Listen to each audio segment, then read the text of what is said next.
नमस्कार दोस्तों, मैं बरजमान मीणा आप सभी का स्वागत करता हूं आलिया एग्जाम के यूट्यूब चैनल में। तो आज से अपन शिक्षा मनोविज्ञान के जो आपके परीक्षा के अंदर 30 क्वेश्चन आने वाले हैं रीट लेवल 1 और रीट लेवल 2 में। ठीक है, तो 30 क्वेश्चनों की टेस्ट सीरीज अपन ने स्टार्ट की है, जिसमें कल अपन ने SST का एक मॉडल टेस्ट पेपर देखा था और आज अपन जो है ये शिक्षा मनोविज्ञान का, जिसके अंदर 30 प्रश्न होंगे और लेवल 1 और लेवल 2 दोनों के लिए कॉमन है ये। और ये क्वेश्चन आपके फर्स्ट ग्रेड और सेकंड ग्रेड के लिए भी महत्वपूर्ण है। ठीक है, तो शुरुआत करते हैं। जो भी साथी यहाँ पर नए हैं वो चैनल को सब्सक्राइब कर लेना और टेलीग्राम से भी आप जुड़ जाना, वहाँ पर आपको मैं PDF दे दूंगा। ठीक है, तो देखिए पहला प्रश्न है यहाँ पर, देखो बाल विकास एवं शिक्षण विधि से। ठीक है, पहला क्वेश्चन है कि बाल विकास की किस अवस्था में देशभक्ति की भावना का विकास होता है। देखो क्वेश्चन को अच्छे से पढ़िएगा, उसके बाद भी आप उत्तर दीजिएगा। साथ साथ में आप अपना मूल्यांकन जरूर करें। 30 प्रश्न होते हैं और 30 में से आपके कितने प्रश्न सही होते हैं वो आप कमेंट में बताएं। ठीक है, तो पहला क्वेश्चन है कि बाल विकास की किस अवस्था में देशभक्ति की भावना का विकास होता है। अब बात हो रही देशभक्ति की भावना, तो देखो ये शेष अवस्था का काम है नहीं। ठीक है, पूर्व बाल्यावस्था भी यहाँ पर नहीं होगा, यहाँ पर बाल्यावस्था ये भी नहीं होगा, यहाँ पर हो जाएगा किशोरावस्था। ठीक है, देशभक्ति की भावना का विकास कहाँ पर होता है? किशोरावस्था में। ठीक है, यहाँ पर जो बालक होता है, बालक की सामाजिक कार्यों और वीर पूजा की भावना का भी यहाँ पर विकास होता है। तो राइट आंसर हो जाएगा किशोरावस्था। ठीक है, दूसरा क्वेश्चन देखिए, अधिगम को अधिक प्रभावशाली बनाने के लिए निम्नलिखित में से कौन सा कार्य करना चाहिए। बात हो रही है अधिगम की। देखो अधिगम को अधिक प्रभावशाली बनाने के लिए निम्नलिखित में से कौन सा कार्य करना चाहिए। तो पहला है कि बच्चे को सीखने के लिए तत्पर किया जाए। दूसरा है क्रिया करके सिखाना चाहिए। और तीसरा है कक्ष का वातावरण शांत रखना। और उपयुक्त सभी, तो यहाँ पर सभी के सभी जो ऑप्शन है वो सही है। ठीक है, इसका राइट आंसर है ऑप्शन नंबर डी। ठीक है, कि बच्चे जो होते हैं उसको सीखने के लिए एक तो तत्पर किया जाए। ठीक है, दूसरा है क्रिया करके बालक को सिखाना चाहिए, क्रिया करके यानी बार बार उनको अभ्यास करवाए। तीसरा है कि कक्ष का वातावरण शांत रखना। ठीक है, वातावरण जितना शांत होगा बच्चा उतना ही ज़्यादा सीख पाएगा। एक होता समय कि जो विषय वस्तु होता है उसका बार बार दोहरान करे और क्रिया करके सिखाना चाहिए। ठीक है, तो ऑप्शन नंबर जो यहाँ पर डी है ये इसका राइट आंसर हो जाएगा अधिगम के बारे में। अगला प्रश्न देखिए 3 नंबर, 16 वर्षीय बच्चा बुद्धि लब्धि परीक्षण में 75 अंक प्राप्त करता है। देखो 16 वर्षीय बच्चा है कोई, जो बुद्धि लब्धि परीक्षण में 75 अंक प्राप्त करता है, उसकी मानसिक आयु कितने वर्ष होगी। बात हो रही है मानसिक आयु की। तो देखो 15, 12, 8 या फिर 14।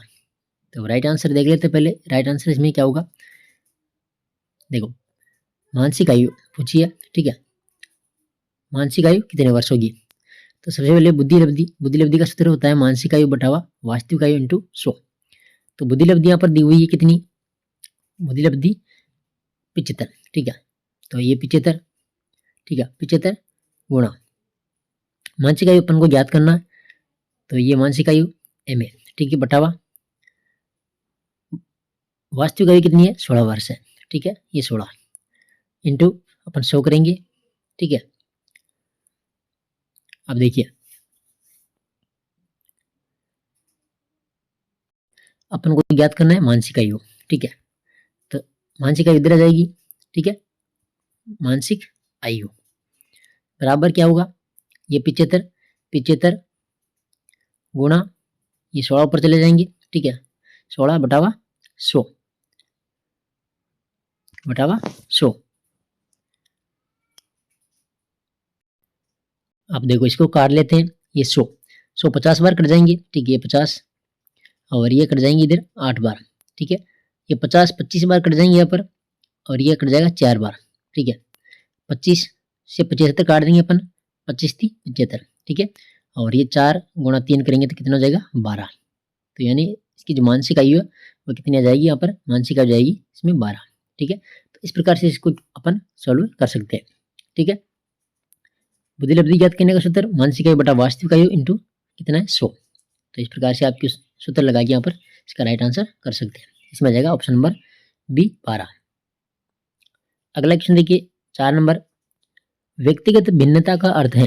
व्यक्तिगत भिन्नता का अर्थ है, पहला कि दो व्यक्तियों में शारीरिक भिन्नता होना, तो ये तो होगा नहीं, ठीक है। दूसरा है कोई दो व्यक्ति शारीरिक, मानसिक योग्यता और संवेगात्मक दशा में समान और एक जैसे नहीं होते हैं, तो ये होती है व्यक्तिगत भिन्नता, यही इसका राइट आंसर हो जाएगा, ठीक है। देखो तीसरा देख ले, जे कि कोई दो व्यक्ति शारीरिक या मानसिक योग्यता में समान और एक जैसे होते हैं, तो ये भी गलत है। यहाँ पर जो राइट आंसर होगा ऑप्शन नंबर बी ही होगा, ठीक है। व्यक्तिगत भिन्नता का अर्थ क्या होता है कि कोई दो व्यक्ति जो शारीरिक, मानसिक योग्यता और संवेगात्मक दशा में एक जैसे नहीं होते, वो होती है व्यक्तिगत भिन्नता, ठीक है। अगला क्वेश्चन देखिए 5 नंबर, मनोविज्ञान मानव व्यवहार व संबंधों का अध्ययन है। देखो मनोविज्ञान मानव व्यवहार व संबंधों का अध्ययन है, यह कथन किसका है? किसका है कथन? तो ये आ जाएगा क्रो एंड क्रो का, ऑप्शन नंबर बी हो जाएगा इसमें, कि मानव जो मनोविज्ञान है वो मानव व्यवहार और संबंधों का अध्ययन है। किसने कहा था? क्रो एंड क्रो ने कहा था ये बात, ठीक है।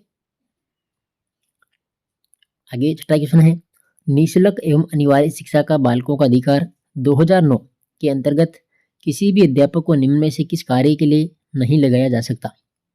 देखो निःशुल्क और अनिवार्य शिक्षा का जो बालक का अधिकार है, अधिकार 2009, ठीक है, इसके अंतर्गत बात हो रही है कि किसी भी अध्यापक को निम्न में से किस कार्य के लिए यहाँ पर नहीं लगाया जा सकता।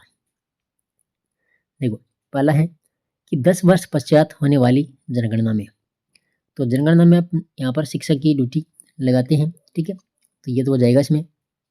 आपदा राहत कार्य में यहाँ पर ड्यूटी लग सकती है, ठीक है, शिक्षक की ड्यूटी आपदा राहत कार्य में भी लग सकती है, चुनाव संबंधी कार्यों में भी ड्यूटी लग सकती है, प्लस पोलियो कार्यक्रम, तो ये प्लस पोलियो कार्यक्रम ये इसमें ड्यूटी नहीं लगा सकते, ठीक है। प्लस पोलियो कार्यक्रम में जो होता है ये चिकित्सा और स्वास्थ्य विभाग का होता है, और जो इनके कर्मचारी होते हैं इनके द्वारा ये प्लस पोलियो कार्यक्रम संपन्न किया जाता है, ठीक है। तो ये डी जो ऑप्शन है यहाँ पर गलत है, ठीक है।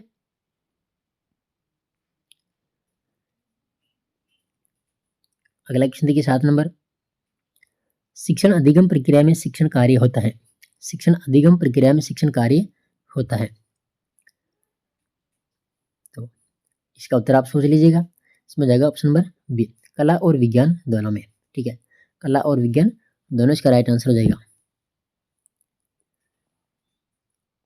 अगला क्वेश्चन देखिए 8 नंबर, निम्नलिखित में से कौन सा एक सीखने की पठार का कारण है? सीखने की पठार का कारण है, देखो मानसिक कमजोरी भी ये सीखने की पठार का कारण है, ठीक है। कार्य की जटिलता ये भी हो जाएगा, थकान भी इसमें हो जाएगा, यानी उपयुक्त सभी का क्या है राइट आंसर है, ठीक है। देखो सीखने के पठार में क्या आ सकते हैं, एक तो मनोशारीरिक सीमा हो जाएगी, मानसिक कमजोरी आ जाएगी, कार्य की जटिलता जाएगी, थकान आ जाएगी, सीखने की अनुचित विधि आ जाएगी, प्रेरणा का यहाँ पर अभाव हो जाएगा, ये सब इसमें शामिल है, ठीक है। तो यहाँ पर आ जाएगा option number D. Question number 9 देखिए कि निम्न में से कौन सा कथन बुद्धि के संबंध में सत्य है? बात हो रही है बुद्धि की।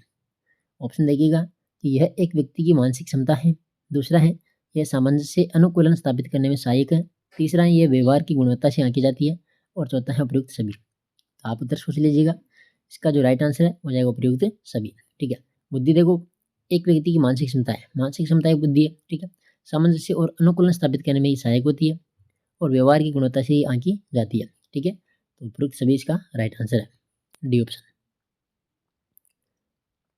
अगला क्वेश्चन देखिए 10 नंबर, एनसीएफ 2005 में कला शिक्षा को विद्यालय में जोड़ने का उद्देश्य है। एनसीएफ 2005 में कला शिक्षा को विद्यालय में जोड़ने का उद्देश्य है, तो इसका उत्तर आप सोच लीजिएगा। देखो पहला है कि सांस्कृतिक विरासत की प्रशंसा करना, सांस्कृतिक विरासत की प्रशंसा करना, तो ये भी जाएगा इसमें। दूसरा है कि छात्रों के व्यक्ति और सामाजिक स्वास्थ्य को विकसित करना, ठीक है, छात्रों के व्यक्ति और सामाजिक स्वास्थ्य को विकसित करना, ठीक है, ये भी उद्देश्य है।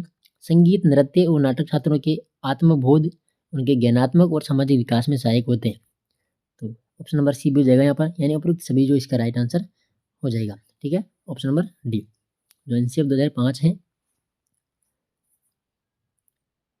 उसका कला शिक्षा को विद्यालय में जोड़ने का उद्देश्य यहाँ पर सभी के सभी इसमें आ जाएगा। ठीक है, 11 नंबर क्वेश्चन देखिए, आकर्षक व्यक्तित्व, अनुशासित, उच्च जिज्ञासा बालक की विशेषताएं हैं। देखो, आकर्षक व्यक्तित्व, अनुशासित, उच्च जिज्ञासा, और यहाँ पर खाली स्थान में आपको बताना है, और बालक की विशेषताएं क्या आएगा ये। देखो, पिछड़ा बालक, प्रतिभाशाली बालक, मंदबुद्धि बालक या उपयुक्त सभी। क्या हुआ इसका राइट आंसर? इसमें जाएगा प्रतिभाशाली बालक। कैसे बालक? प्रतिभाशाली बालक। देखो, प्रतिभाशाली बालकों की विशेषता होती है, देखो, एक तो आकर्षक व्यक्तित्व होता है, निर्णय क्षमता इनकी उच्चतर होती है, सकारात्मक सोच रखते हैं, जिज्ञासु होते हैं, उच्च जिज्ञासा भी इसमें होती है। ये सब आ जाएगा प्रतिभाशाली बालक की विशेषताएं सभी की सभी। ठीक है, 12 नंबर क्वेश्चन है, नवीन ज्ञान तथा नवीन प्रतिक्रियाओं को अर्जन करने की प्रक्रिया अधिगम प्रक्रिया है। देखो, नवीन ज्ञान, नवीन प्रतिक्रियाओं का को अर्जन करने की प्रक्रिया अधिगम प्रक्रिया है। यह कथन किसका है?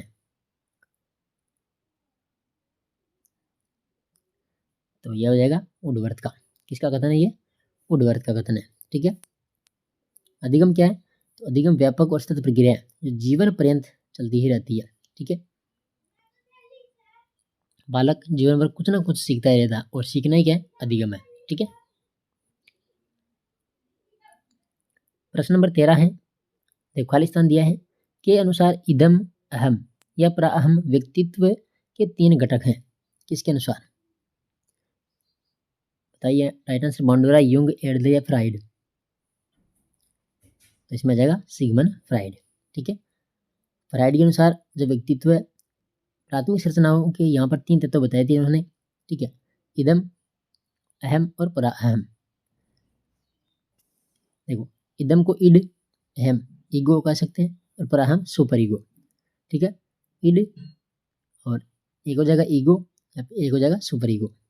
इदम, अहम और प्राअहम। ठीक है, और ये जो तत्व होते हैं ये अचेतन मन में क्या करता है? ऊर्जा के रूप में होते हैं, और इनके बारे में लोगों के द्वारा किए गए व्यवहार के तरीकों से अनुमान लगाया जा सकता है। तो ये कथन कहने वाला कौन था? Sigmund Freud. प्रश्न नंबर 14 है कि शिक्षा में क्रियात्मक अनुसंधान का जनक माना जाता है। शिक्षा में क्रियात्मक अनुसंधान का जनक माना जाता है, तो क्या होगा इसका राइट आंसर? इसमें जाएगा स्टीफन एम कोरे।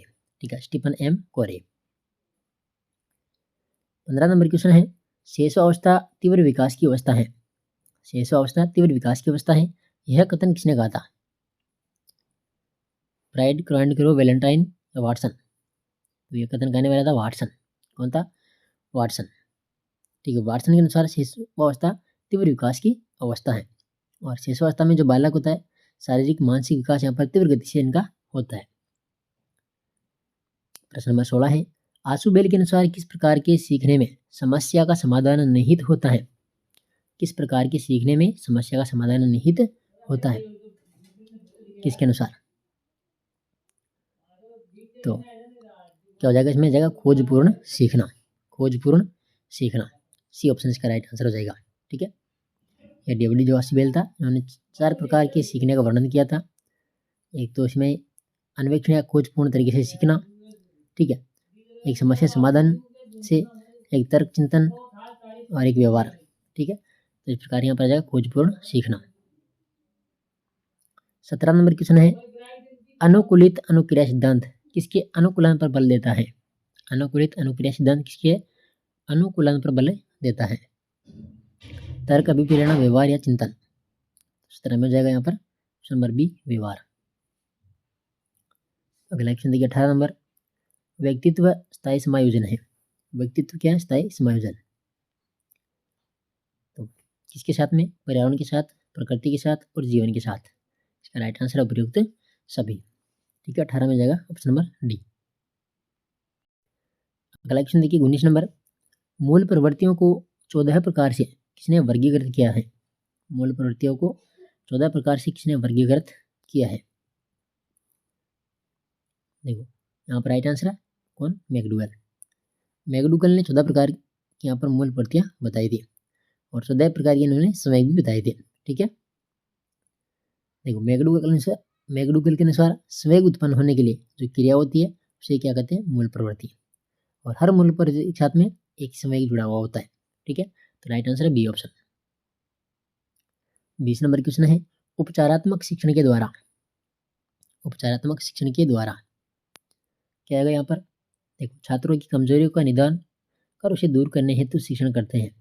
ये सी ऑप्शन इसका राइट आंसर है। ठीक है, 20 में सी ऑप्शन हो जाएगा।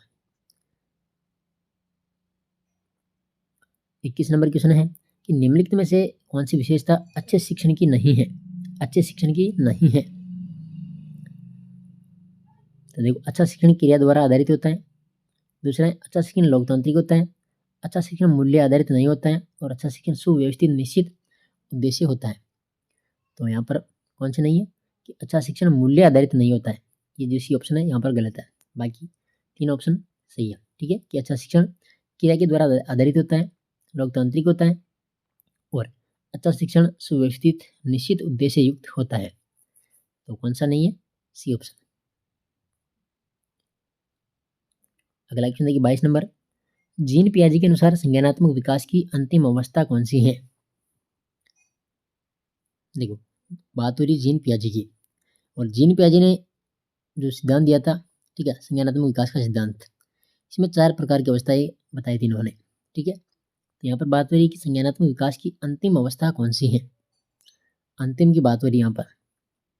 तो देखो, पहली बात करें तो संवेदी पेशी अवस्था, ये पहली अवस्था है, संवेदी पेशी अवस्था, जो जन्म से 2 वर्ष होती है। ठीक है, ये जन्म से और 2 वर्ष होती है। ठीक है, दूसरी आती है कौन सी? पूर्व संक्रियात्मक अवस्था। ठीक है, दूसरी है पूर्व संक्रियात्मक अवस्था, जो आ जाएगी 2 से 7 वर्ष।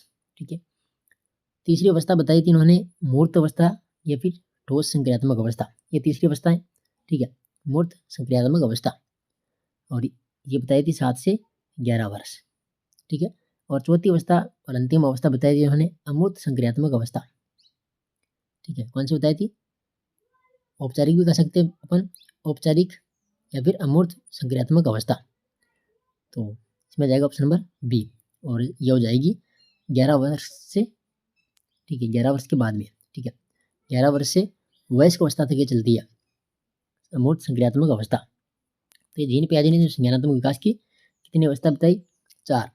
संवेदी पेशी अवस्था, जो जन्म से 2 वर्ष, पूर्व संक्रियात्मक अवस्था 2 से 7 वर्ष, तीसरे मूर्त या ठोस संक्रियात्मक अवस्था जो 7 से 11 वर्ष होती है, और चौथी औपचारिक या अमूर्त संक्रियात्मक अवस्था जो 11 वर्ष के बाद में वयस्क तक चलती है। ठीक है, तो हम अंतिम अवस्था को है अमूर्त संक्रियात्मक अवस्था। ठीक है, प्रश्न नंबर 23 है, किसी विशेष कार्यक्रम या प्रशिक्षण के प्रभावों का मापन करने के लिए किस प्रकार के परीक्षणों को परिकल्पित किया जाता है? तो यहाँ पर क्या जाएगा? इसमें जाएगा उपलब्धि परीक्षण, ऑप्शन नंबर सी होगा इसमें। ठीक है, उपलब्धि। 24 नंबर क्वेश्चन है, अच्छे मूल्यांकन की विशेषताएं हैं। अच्छे मूल्यांकन की विशेषता कौन कौन सी होती है? देखो, वैधता, विश्वसनीयता, वस्तुनिष्ठता और व्यापकता, यही इसका राइट आंसर हो जाएगा। ठीक है, एक अच्छा जो मूल्यांकन होता है उसमें देखो वैधता होनी चाहिए। ठीक है, दूसरी उसमें विश्वसनीयता होनी चाहिए, वस्तुनिष्ठता होनी चाहिए और व्यापकता उनमें होनी चाहिए। तो यही अच्छा मूल्यांकन की विशेषता है। ठीक है, option number A. 25 number question है, अभिप्रेरणा वर्णित होती है। अभिप्रेरणा, देखो, ज्ञानात्मक जागृति और भावात्मक जागृति, क्या होगा इसका राइट आंसर? दोनों ही हो जाएगा। ठीक है, ज्ञानात्मक जागृति और भावात्मक जागृति। प्रश्न नंबर 26 है, मध्यावधि परीक्षा एक उदाहरण है। मध्यावधि परीक्षा एक उदाहरण है, तो क्या आएगा इसमें? इसमें जाएगा ऑप्शन नंबर बी, मानदंड संदर्भित मूल्यांकन का। ठीक है, ऑप्शन नंबर बी हो जाएगा इसमें। सॉरी, इसमें देखो मध्यावधि परीक्षा, इसमें जाएगा योगात्मक मूल्यांकन, सी ऑप्शन होगा। ठीक है, सही कर लेना, सी ऑप्शन, मध्यावधि परीक्षा योगात्मक मूल्यांकन आएगा इसमें, ऑप्शन नंबर कौन सा? सी। अगला क्वेश्चन देखिए 27 नंबर, सृजनशीलता की पहचान हेतु किसने सृजनात्मक चिंतन परीक्षण का निर्माण किया था? सृजनशीलता की पहचान हेतु किसने सृजनात्मक चिंतन परीक्षण का निर्माण किया? देखो मेरीफील्ड है, टोरेंस है, कैंट है, कोलब्रुश है, तो इसमें आ जाएगा टोरेंस। ठीक है, बी ऑप्शन हो जाएगा इसमें 27 में।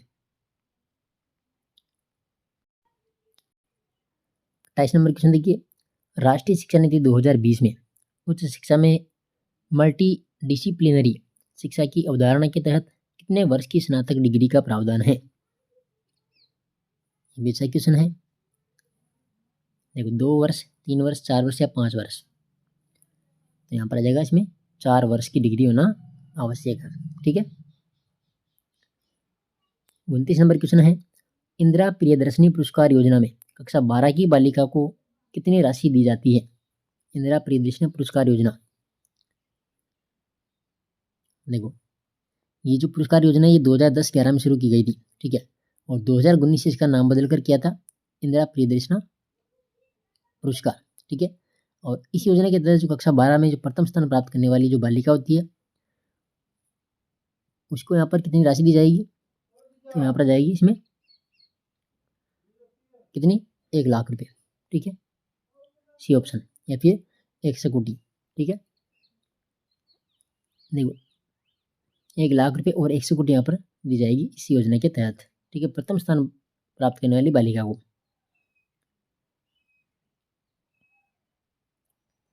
और क्वेश्चन नंबर 30 है कि मुख्यमंत्री सक्षम बालिका योजना में बालिकाओं को किस प्रकार की सहायता प्रदान की जाती है? शैक्षिक सहायता, आत्मरक्षा प्रशिक्षण, रोजगार सहायता या फिर स्वास्थ्य सहायता? तो इसमें जाएगा ऑप्शन नंबर बी, आत्मरक्षा प्रशिक्षण। ठीक है, और ये योजना जो होती है 6ठी से 12वीं तक की बालिकाओं के लिए है, कक्षा 6 से 12वीं तक की बालिकाओं के लिए। तो इसमें जाएगा ऑप्शन नंबर बी। ठीक है, तो ये शिक्षा में नवविज्ञान के ऊपर 30 क्वेश्चन थे। अब आप कमेंट में जरूर बताइए कि 30 में से आपके कितने क्वेश्चन सही होते हैं। ठीक है, और आज ये हमारा जो शिक्षा मनोविज्ञान का मॉडल टेस्ट पेपर 1 था। ठीक है, अब रेगुलर आपके 30 क्वेश्चन के मॉडल पेपर चलने वाले हैं, तो आप सभी साथी जो है चैनल को सब्सक्राइब करें, अपने साथियों तक भी शेयर करें। ठीक है, तो ये परीक्षा है और इसमें सभी का भला करना सभी का कर्तव्य बनता है। तो आप सभी साथियों तक, जो भी आपके मित्र हैं उन तक शेयर करें। अच्छे अच्छे क्वेश्चन होते हैं यहाँ पर, जो आपकी आने वाली रीट प्री पात्रता जो परीक्षा है उसके लिए बहुत ही रामण साबित होंगे। और बिल्कुल आपके लिए मैं तत्पर रहूँगा। 30 क्वेश्चन की मॉडल टेस्ट पेपर आपके लिए लेकर आने वाला हूँ मैं सभी विषयों के। ठीक है, तो बने रहिए आप आलिया एग्जाम के यूट्यूब चैनल के साथ में। धन्यवाद।